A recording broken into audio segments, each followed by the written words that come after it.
Who the hell can wait till morning? Talk now at latenightsportsradio.com.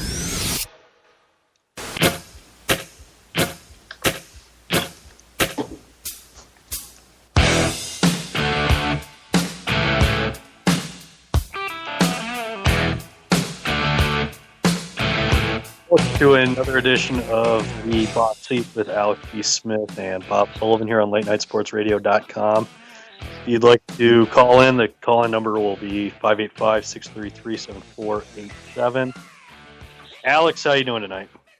I'm doing pretty good. Just been sitting here watching a lot of hockey, as I normally do this time of year during the weekday. Flipping over, trying to catch a little bit of the Mets and Cubs game. And I see the Mets have scored. There's some trickeration going on, apparently, as what happens in the baseball postseason. But looks like the Mets are up right now as we're talking. Yeah, the Cubs better hope for a miracle, which isn't usually their best bet, but to come back in this series. Well, in the NFL this week, we had the big story going into the weekend was, would Tom Brady and the Patriots destroy the Colts? And that didn't exactly happen. Probably shouldn't have been as close as it was. And one of the strangest fourth down punt calls I've ever seen by the Colts. And what was your take on this whole Brady's revenge on the Colts? I was one of those people who were of the belief that Belichick and Brady and company were going to come into this game and literally try to score as many points as possible and not take their foot off the gas and keep their starters in, even if they were up 50, 60 points in this ball game. I really thought this was going to be, and not to say that the Patriots and Colts are that far apart right now. Granted, with the Colts, they've had their ups and downs this year, but this is the team that was, a game away from, making a Super Bowl and then just got trounced by a good Patriot team. So, and now, obviously the Colts want to make their stance and say, hey, now that there's nothing wrong with the footballs, we got a chance to win this thing. And it looks more like that than it does, that, hey, the Patriots, didn't have to cheat to beat the crap out of Indy. But regardless, it was still a solid game by the Patriots. Colts hung in there as they usually do for the most part on nighttime games. Like I said, that really weird fake punt call, I don't know. I'm pretty sure they've executed that a lot better in practice than they did in that game. At least I'd like to think so. So it's just one of those weird things where they tried to do something creative and it failed miserably. But, the Patriots will, move on. We can pretty much stop talking about it until we hear about, the NFL and, lawyers and stuff trying to bring it back up again. But we can kind of move on from it now that this game has been passed and played. Do you, looking at the Patriots and the Broncos, do you think we're heading for a Broncos-Patriots AFC title game? Not because Peyton Manning is doing well, he's doing terrible, but because that defense is so good of Denver. No, I don't. Like I said it last week. I'm not sold with this Bronco team at all. It's a matter of time before they trip up. And if you look, they got the bye week coming up, and then they go ahead and back home to play Green Bay. Indy, they've got some formidable opponents. In fact, they're going to play the Patriots at the end of November. Yeah, I just don't see this team doing much down the stretch, especially in the postseason. I think we see them get exposed over time. As for the Patriots, however, I mean, you look at their schedule, and they got the Jets this week, and then short turnaround at home playing the Dolphins. So 2 important division games in the span of 4 days, and then the rest of their schedule gets really easy: Redskins, Giants, Bills. As I mentioned, Broncos, Eagles, Texans, Titans, and then Jets, Dolphins again at the end of the season. So we could really start talking about, could the Patriots really run the table and and be undefeated heading into the postseason? That's not too far-fetched as it was when out in the South Point Casino, Jimmy Vaccaro, the head bookmaker that had been out in Las Vegas for a long time, he posted up odds for the Green Bay Packers and the New England Patriots, would they be having undefeated regular season? So they posted it up weeks ago, and it just seemed like a fun novelty thing. But now it kind of seemed like it was some decent odds to if you picked up a ticket on that. I want to say yes was around 11-1, so $100 would pay out over $1,000. That's not looking too bad right now. You look at how their schedule shaped up and how they've been playing, and if they stay healthy, there's no reason to see why it couldn't run the table the rest of the way. What do you think would be, other than injury, what do you think would be the biggest thing to stop the Patriots from going undefeated? Honestly, I mean, if they they started to beat themselves and started to get too confident and lackadaisical against an opponent.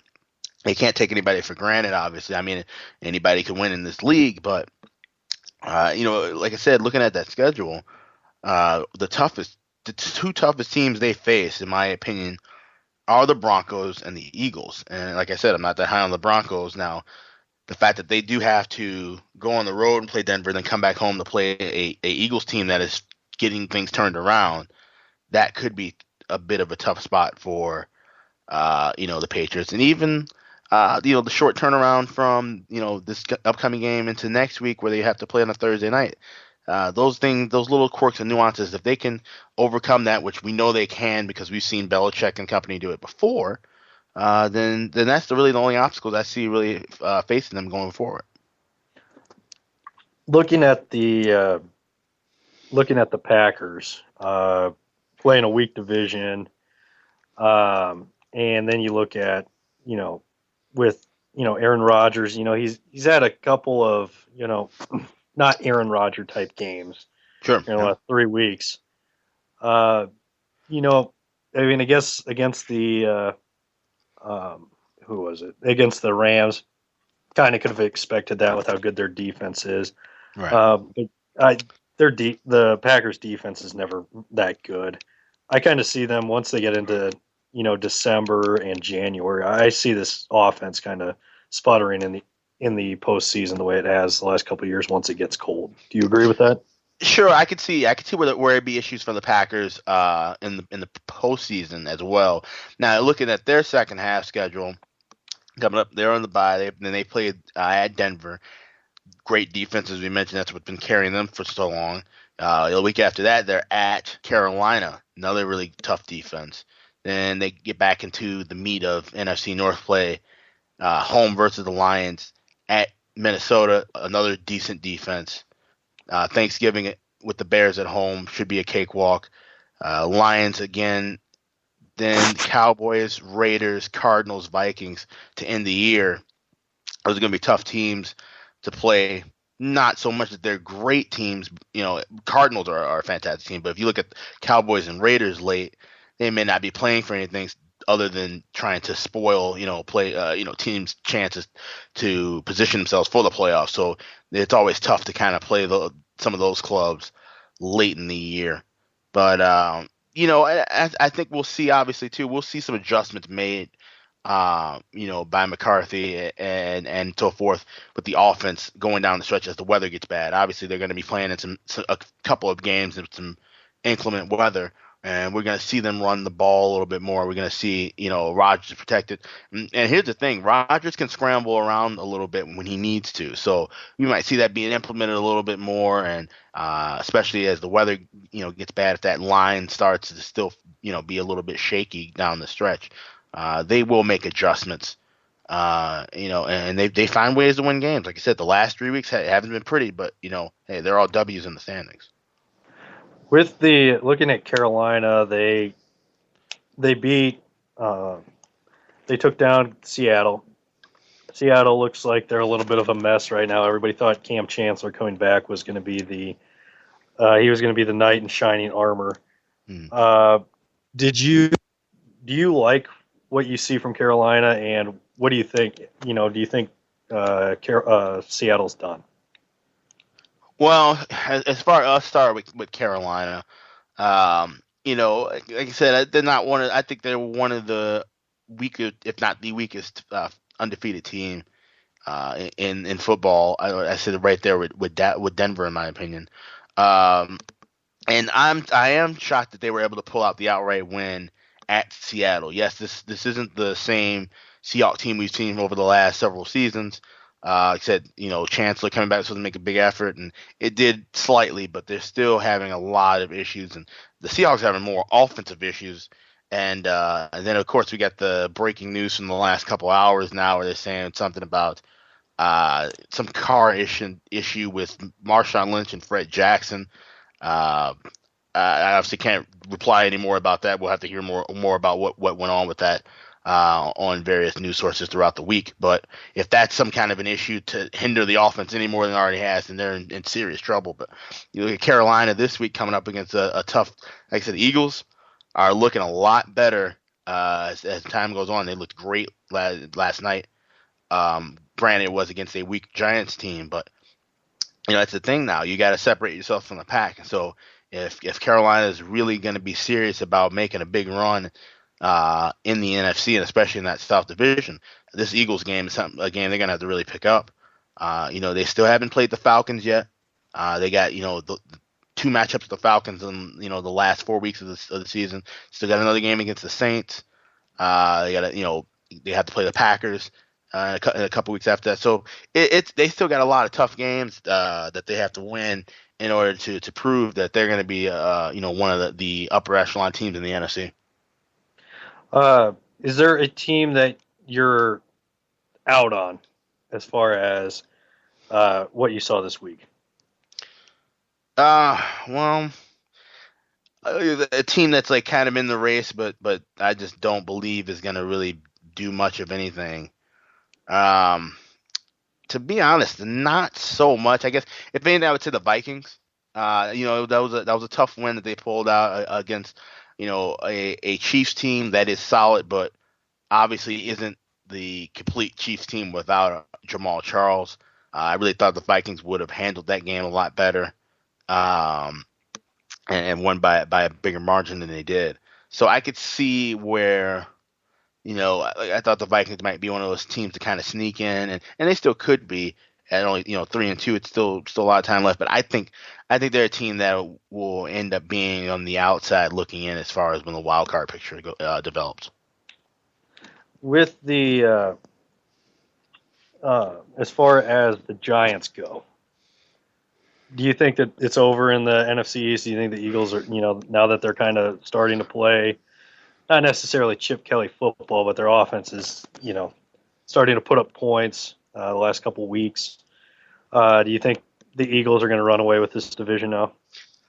I don't think it's going to be a runaway. I still believe that this division is going to just keep beating up on each other. But I do think the Eagles, they're virtually at the top right now, and I do think they stay at the top. I do think they win this division, but it's still going to be chaotic. These four teams aren't great by any means, and like I said, they're gonna beat each other up. I can see where the Eagles, like I said, win this division with only 9 or 10 wins at the most. So things aren't over yet. Anything could happen where, especially if, Cowboys or Redskins could completely fall off the map, and then we see the Giants, feast away and get some wins there. So yeah, it's not going to be a cakewalk for the Eagles, but I think they do have the inside track going in the rest of the stretch. Do you think the Cowboys are in any better shape with Matt Castle as their quarterback? No. It's just do whatever you can until Romo comes back, if he can come back at 100%. And it's going to be interesting now. Will Jerry Jones draft a quarterback in this next draft? I think he has to. Romo's not getting any younger. We've seen him with the second time with this collarbone injury. He's fragile. He can be banged up at times. And even when he's healthy, I mean, look, this guy hasn't been the consistent winner that we all thought he would be when we saw him in the beginning of his career. So I think this the Cowboys, their season's pretty much done as far barring some kind of insane miracle, and they got some questions to really address. With the quarterback spot looking ahead, I think in the next season. With looking in college football this weekend, what caught your eye? What in particular?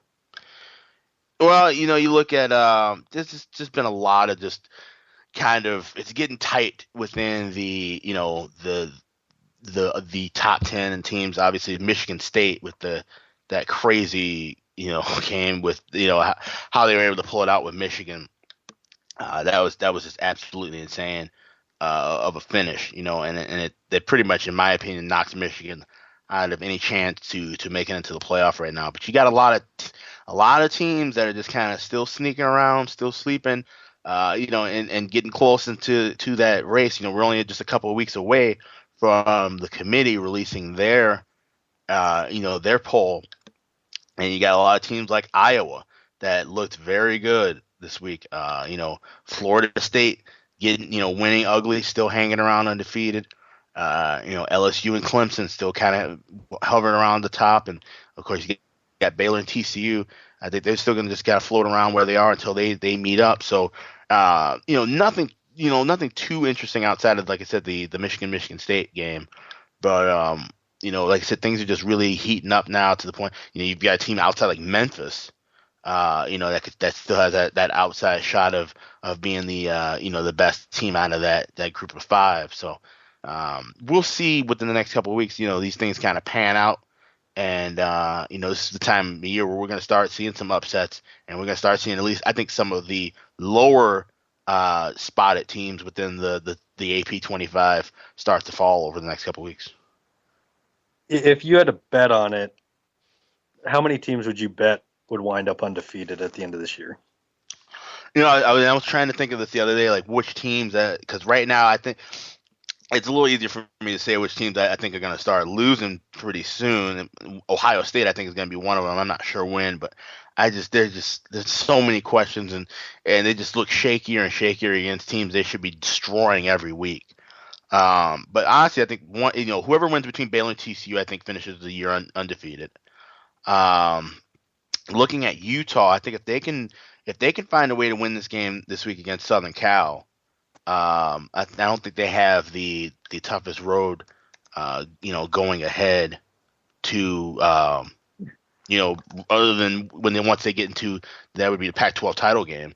And I know, and I do love the Pac-12, and there's a lot of tough teams still. They still got a lot of tough games. They still have to play at Arizona, which has been a weaker group, but could still cause some havoc late in the year. That's their last road game before they have UCLA, Colorado at home. So I think they have inside track and going undefeated, which I didn't expect going into this year at all. I knew they would be a good team, but for them to be 6-0 and just really handling some teams pretty well has been a shock. So right now I would say either Baylor or TCU, and I think Baylor wins that game, by the way, against TCU, and then Utah would be two top teams that would stay undefeated.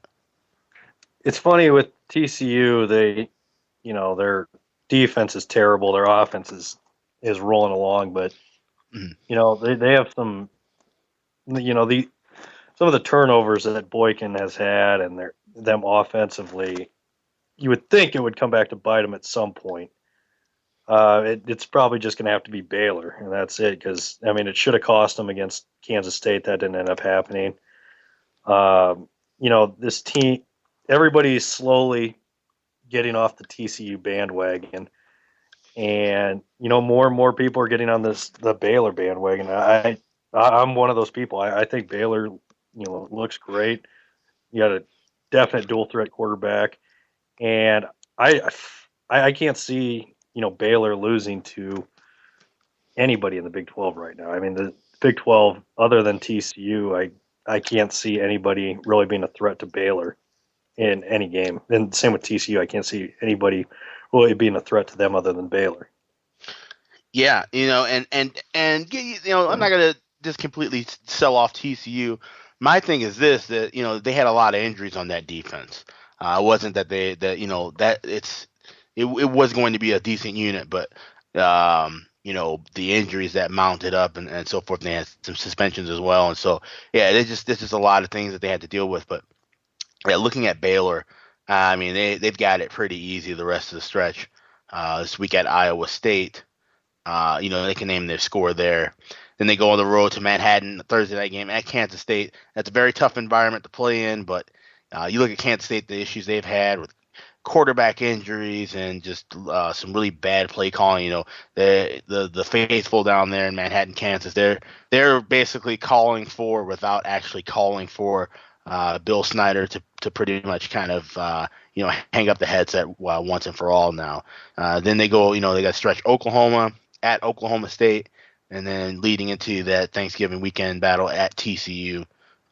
So like I said, I think they're going to cruise through, and then we'll see what goes on with this TCU game, and then at the end of that, they have Texas. So I'll tell you this: you got TCU and Baylor on 27th, and Baylor would play Texas on the 5th, and then TCU for their last regular season game. That they'll end with Baylor. If Baylor were to lose that ball game against TCU, definitely circle the Texas Longhorns in that 5th, because that would end Baylor's chances of making the college football playoff. They're probably going to end up getting some kind of bowl game that they could care less about, and I wouldn't be shocked to see that Texas team, because that could be Charlie Strong's last game as a Longhorn coach. We could see that might be a really good betting spot there. So something to look ahead for if that situation should arise where Baylor falls and their postseason dreams are dashed. They might not care about that last game against the Longhorns. As far as looking at Ohio State, Michigan State, as the weeks go on, everybody's going into the season, this is going to be a great game. This is going to decide the Big Ten East, decide who's going to go to the playoff from the Big Ten. And now it's like, can we just not play this game? These two teams couldn't be more awful to watch right now. Yeah, I agree. And it's just really shocking. We had it last year with Florida State, where it's just, wow, there's this bad team that keeps finding ways to win, and because they're national champions, you got to kind of keep them, around, at the top of the poll. So you got it now with this one. Ohio State's going to stick around because they're number one. Michigan State looked like they kept slipping down, but now with that nice win over Michigan, we can see them kind of creep back up again. They got Indiana, then they're at Nebraska against Maryland before the Ohio State game. So, like I said, I keep saying it every week. At some point you think one of these two teams would have to start stomping out some of these weaker class opponents, to make themselves look better in the eyes of the pollers, and especially in the eyes of the committee.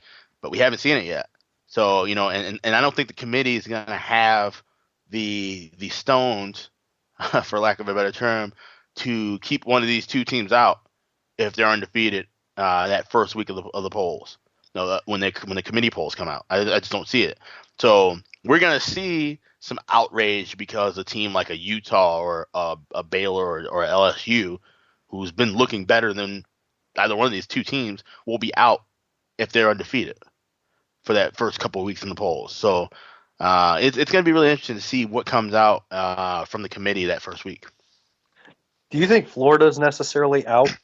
I could see that. Well, I guess with no quarterback right now, that's a problem. But with a backup quarterback within 7 of LSU, kind of a classic Les Miles play that beats them. Mm-hmm. And they're going to get another shot at LSU or Bama, whoever it is from the West. I don't see them losing the East. If they can, you just got to win one game against the West in the championship game. I know that's a lot to ask, but could you see them possibly creeping back into the top 4? Well, they could creep their way back in the conversation. Obviously, like you said, they've got a very formidable and favorable schedule going down the rest of the way. They got a big game this weekend next weekend in Jacksonville, that world's largest cocktail party against the Bulldogs. And then the rest of the way, it looks like it could be pretty much a cakewalk. They do play Florida State at the end of the season before potentially playing the SEC title game. So they might be on the outside looking in still, because I think obviously LSU is going to have the upper hand if they can stay undefeated. They've got a cakewalk cupcake game with Western Kentucky this week. before taking a week off to get ready for Alabama. So obviously that's going to have a lot to do with LSU's future. I personally think LSU runs the table, and I think they do end up meeting Florida again, but I think LSU will beat Florida, and that'll kind of pretty much squash any chances of the Gators sneaking into the playoff. All right. Well, with that, we're going to go ahead and take a quick break here on Box Seats. Alex B. Smith and Bob Sullivan here on LateNightSportsRadio.com. When we come back, we're going to go over some Week 6 lines in the NFL, or Week 7 lines in the NFL, and Week 8 in college football here on the Box Seats.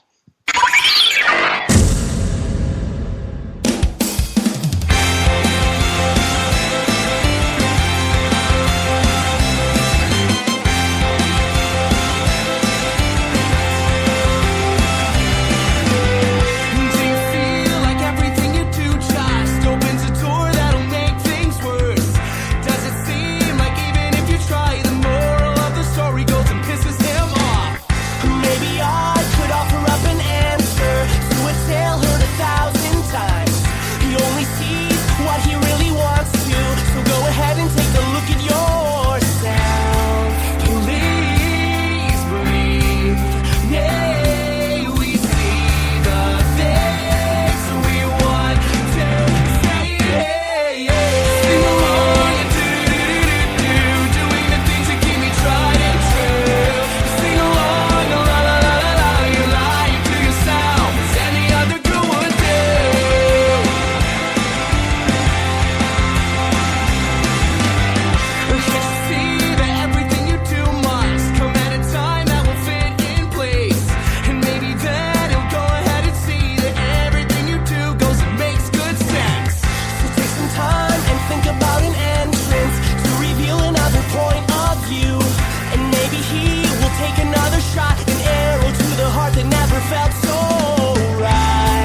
Who the hell can wait till morning?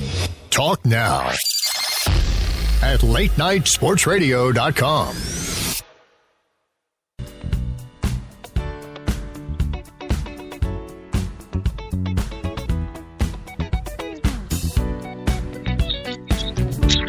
Welcome back to the Box Seats here on latenightsportsradio.com.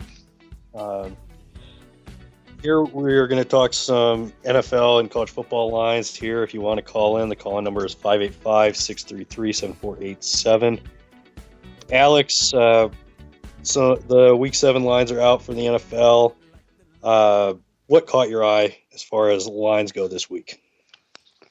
Looking at, obviously, you look at that Buffalo-Jacksonville game, which isn't all open all over the place, so for the most part, but you got a couple of books that got it up around 5.5 up to as high as 7, favoring the Bills. The game is being played over there at Wembley Stadium in London, England. Obviously we got the Bills. Taylor's out, and Emmanuel. The injury issues. Jacksonville's just been struggling per usual. So it'll be interesting to see how these two teams respond to playing overseas. The Jaguars have played overseas a couple times in the past, so I don't think it would be too much of a transition for them.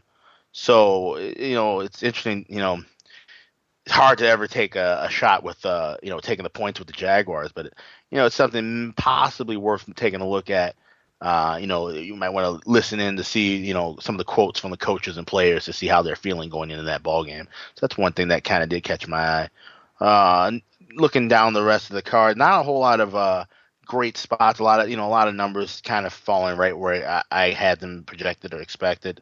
Falcons are back into play, and in fact, it's kind of interesting. We've seen a little bit of money on Tennessee come in and opened at the 5.5-point favorite.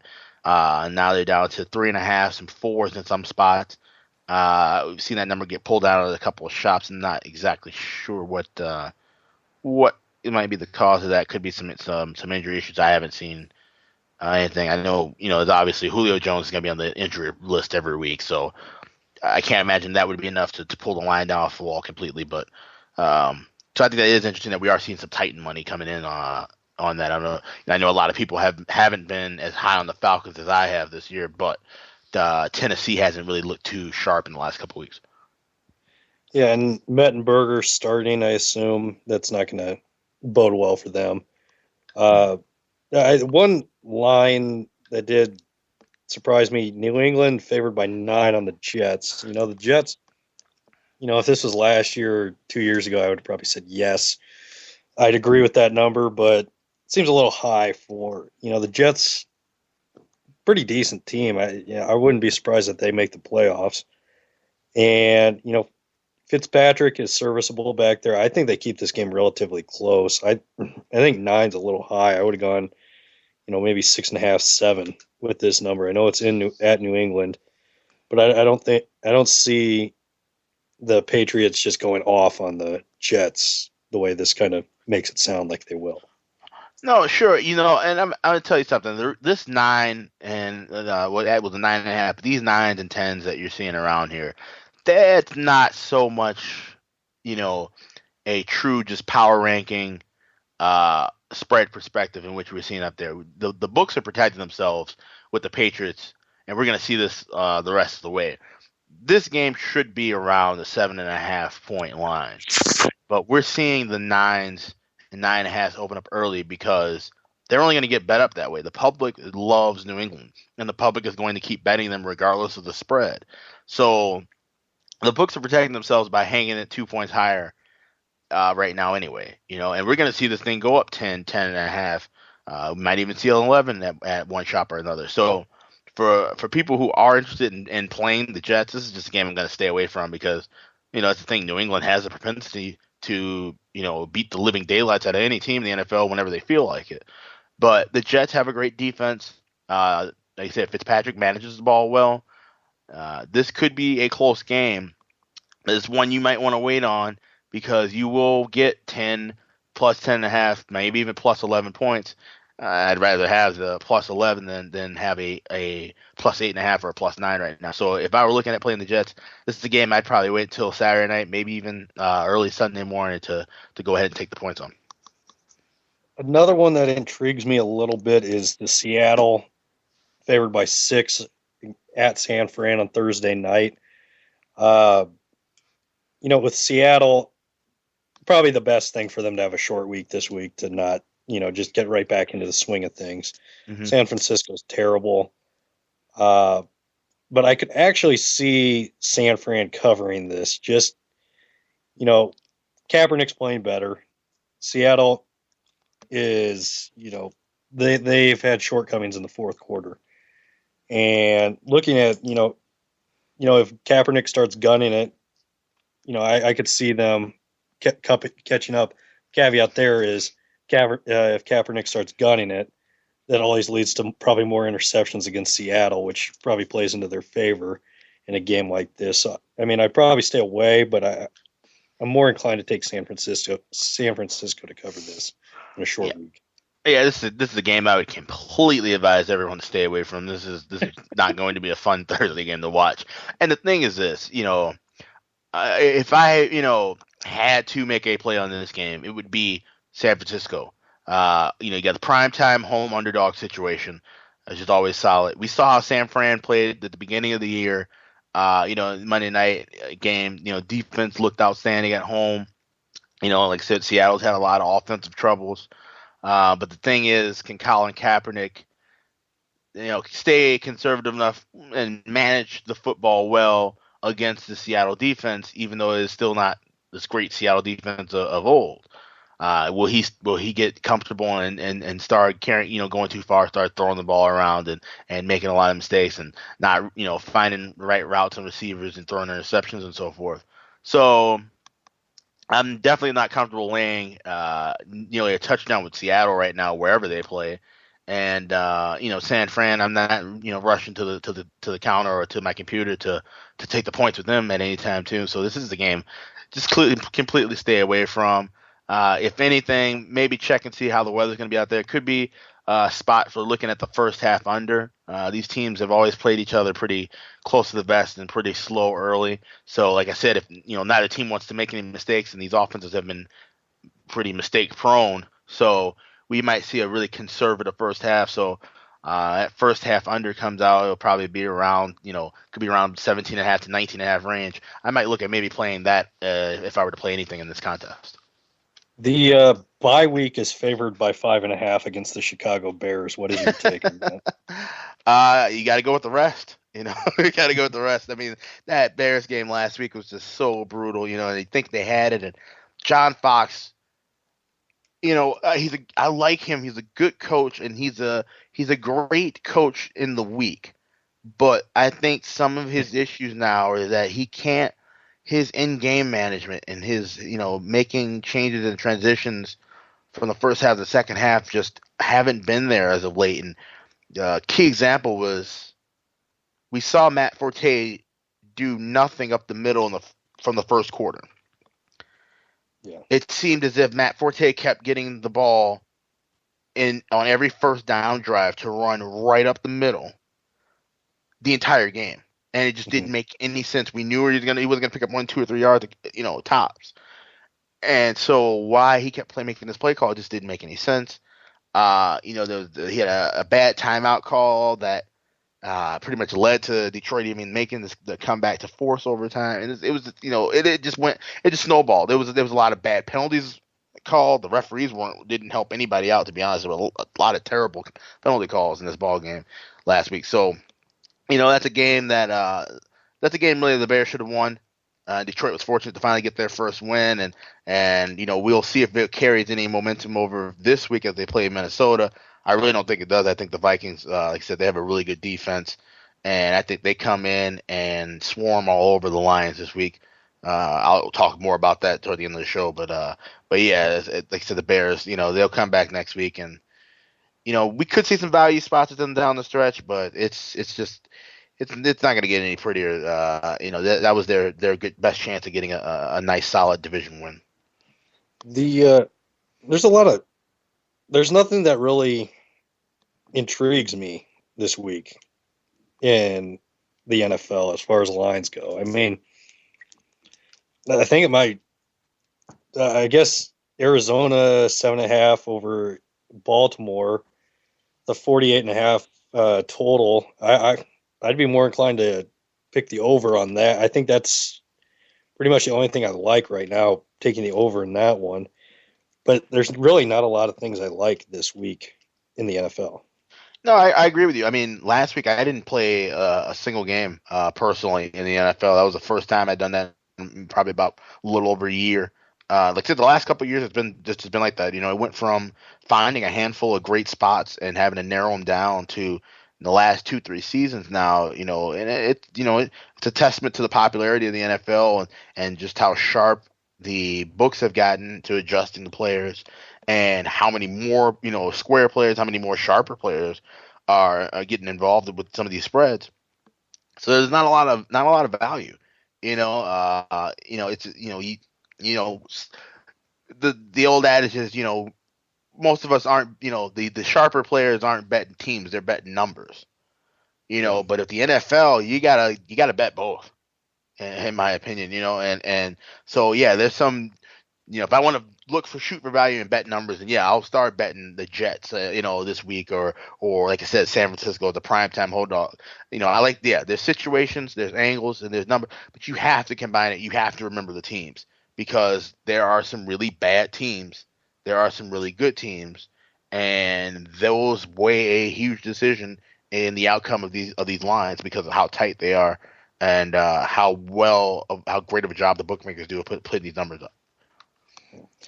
College football this week. Any lines that have moved or any lines that intrigue you right now going into Saturday?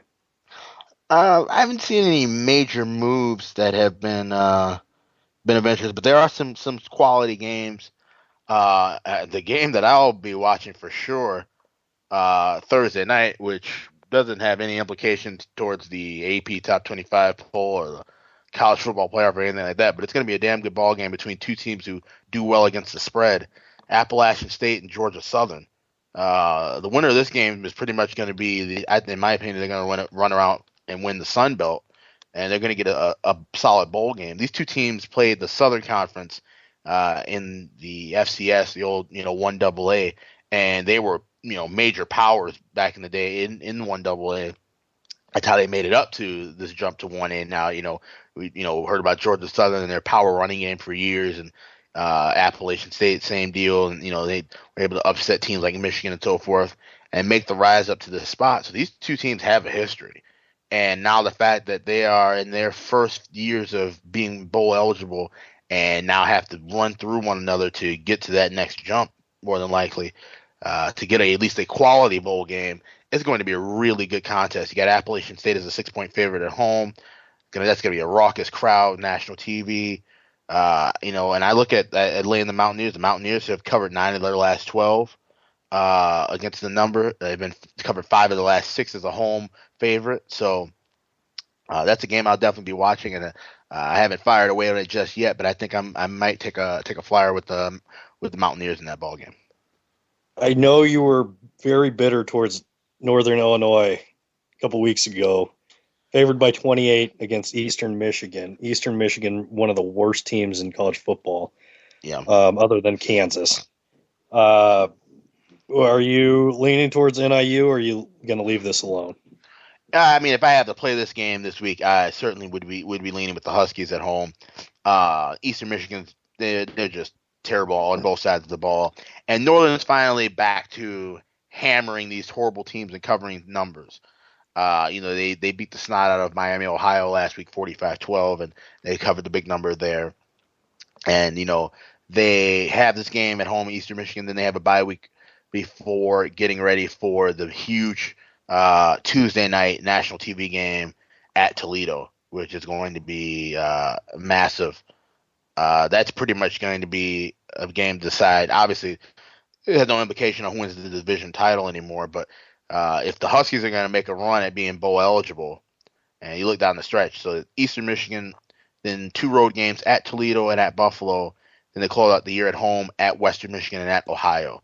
So they're going to have to win 2 of these next 3 games for sure to at least get to 6 wins, and then they're going to have to win another one between 2 really good teams in that Mid-American Conference to secure themselves a bowl, to be bowl eligible. I mean, 6 wins, sure, you'll be technically eligible, but I think an NIU team like this, they're going to need at least 7 wins to really sneak in and get a formidable bowl berth. So, they got to win this game here. And I don't think Eastern Michigan's going to hold it close within 4 touchdowns. So, I'm not going to play it personally, but if I had to take a shot, Northern Illinois laying the 28 at home should be they should cash that in easily. 2 games that I am leaning towards right now: Oklahoma, Texas Tech.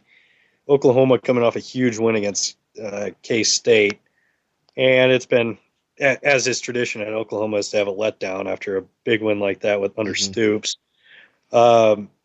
Texas Tech, I like their offense. I think they're heading in the right direction under Cliff Kingsbury. I could see them covering a 14.5 or 15. If this sneaks up to 15.5, I'd definitely take it. That one intrigues me. And then also, because I hate them so much, since they're going to cost me money, Kansas is a 33.5 or 34-point underdog to Okie State on the road. I see Okie State blowing the doors off of Kansas. I think this winds up being a 50-point ball game here. Yeah, I mean, Kansas has just been absolutely horrendous. But and if you look at Oklahoma State early in the year, they were projected to beat up Central Michigan pretty bad. That was a close game. The only blowout they had really was against Texas San Antonio, which is a team that's completely rebuilding. They've had 3 tough games in a row, but they're coming off a bye week. The thing is, like I said, they're coming off a bye week, and they've got bigger games ahead for them. Being undefeated in the conference. So this is one of those games. I'm not going to play it, but yeah, you can't back. There's no way you can back Kansas. I mean, I don't know at what price would I even begin to start backing Kansas. They're just that bad, and so, maybe look at taking them the first half, if anything with the Jayhawks, but even then, it's just rough. So yeah, it's one of those. You got to go with Oklahoma State at anything in that spot. But looking with the Oklahoma Texas Tech game that you talked about, Tech has a very great offense. Kingsbury's got that team fired up and prepared for every game. And like I said, could be a bit of a flat spot for Oklahoma after such a huge win against Kansas State. So, 2 touchdowns, especially if it gets to 3 scores. Yeah, that's definitely something worth hanging around, taking a shot with the Red Raiders. All right, well, let's get into our best bets for the week. All right, what is your good bet this week? My good bet. Let's go to the NFL, and like I mentioned earlier, the Minnesota Vikings. Laying 2.5 with some heavy juice. We'll see this thing climb up to 3. You might be able to buy it down to 2, but we'll see this number probably move up actually toward 3.5. So if you're willing to lay that extra price on the minus 120 or so forth, go ahead and do that with the Vikings right here. Their defense is playing really good. I mean, they held down this Chiefs team last week to they were scoreless for the first 3 quarters. Minnesota has the greatest offense in the world. They're still trying to shake some kinks out there, but Detroit's just playing really bad. And it could be a bit of a letdown for them after they're finally getting their first win and overtime in a game they just didn't deserve to win, to be honest.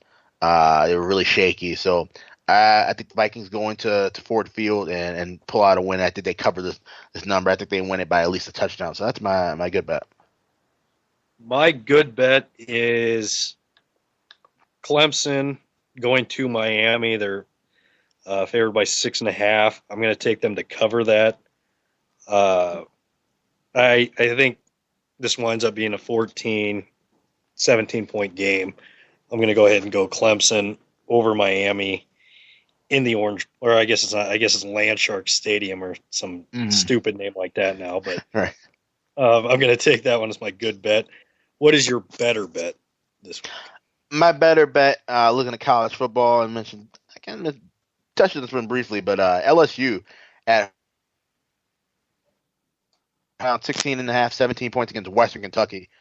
This is a clear mismatch. Western Kentucky's defense is they're doing a pretty bad job against their own conference teams in Conference USA play, and now they got to go down to LSU and try and stop Leonard Fournette and company.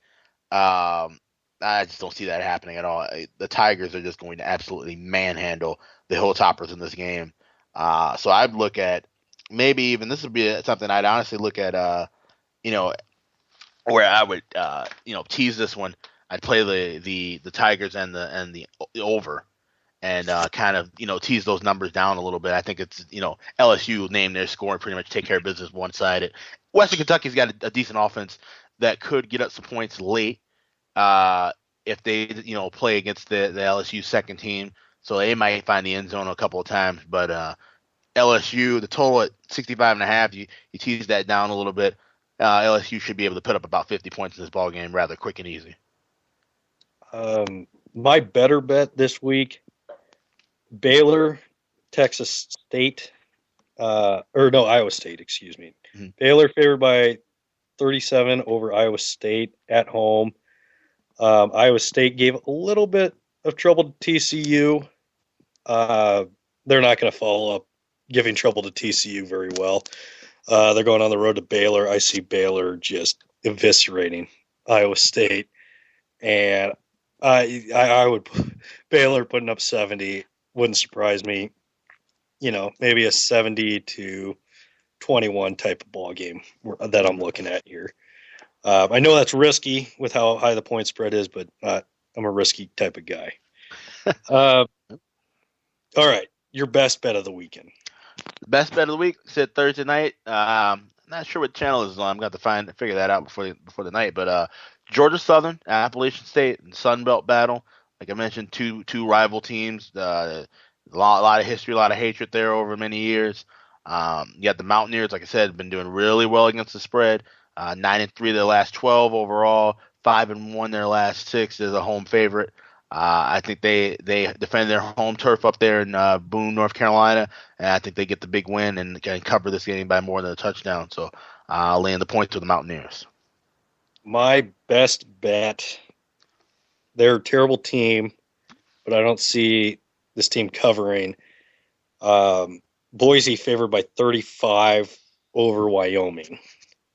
Wyoming is awful. They've lost some bad games this year, but I'm going to take Wyoming to cover that spread and lose by.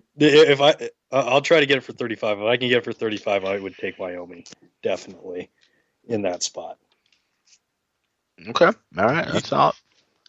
All righty. Well, before we get out of here, Alex, is there you want to tell everybody where we can find you on Twitter, the internets, anything new coming from you?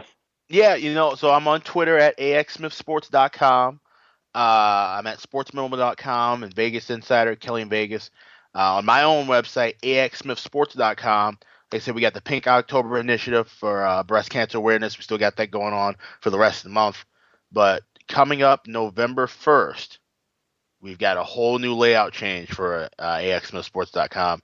I worked with a good friend of mine over the weekend, and we toyed around with some ideas on a whole new site, and I like what came out of it. So once Pink October ends, we're going to roll out this new logo and this whole new brand new style. It's going to be easier to read, easier to use, especially for mobile users. So check it out now and check it out later, axsmithsports.com. Bob, what do you have going on coming up this week? This weekend, I'll have on the Bob Sullivan Show on Sunday, I'll have Gerald Bourguet, Valley of the Sun .com, talk some Western Conference, NBA, preview the season a little bit, and also talk to Jameson Welsh of BelieveTheHypeNBA.com, talk some all NBA show pretty much, and possibly an Eldridge Rakasner appearance on the show on Sunday. Former NBA player for the Hawks and for the Rockets and many other teams, to be exact. But so that's what's coming up. And then you can also catch me on the Johnny Bobo show on Thursday night. I don't know what Johnny has up his sleeve this week, but whatever it is, I'm sure it'll be entertaining. And I think that'll do it for me. Anything else, Alex, for the fans? Well, we'll have to, I'm sure we'll be talking some NBA as well as the season, gets closer and closer to near. So maybe we'll try and have some NBA guests on as well as the next couple of next week or so. So but stay tuned for that. For sure. Alrighty, and that'll do it for this edition of the Box Seats with Alex B. Smith and Bob Sullivan here on LateNightSportsRadio.com. You can catch any previous episodes here on LateNightSportsRadio.com. And coming up next would be Old 1005 podcast, Randy Wagner and Robbie Suter here on LateNightSportsRadio.com.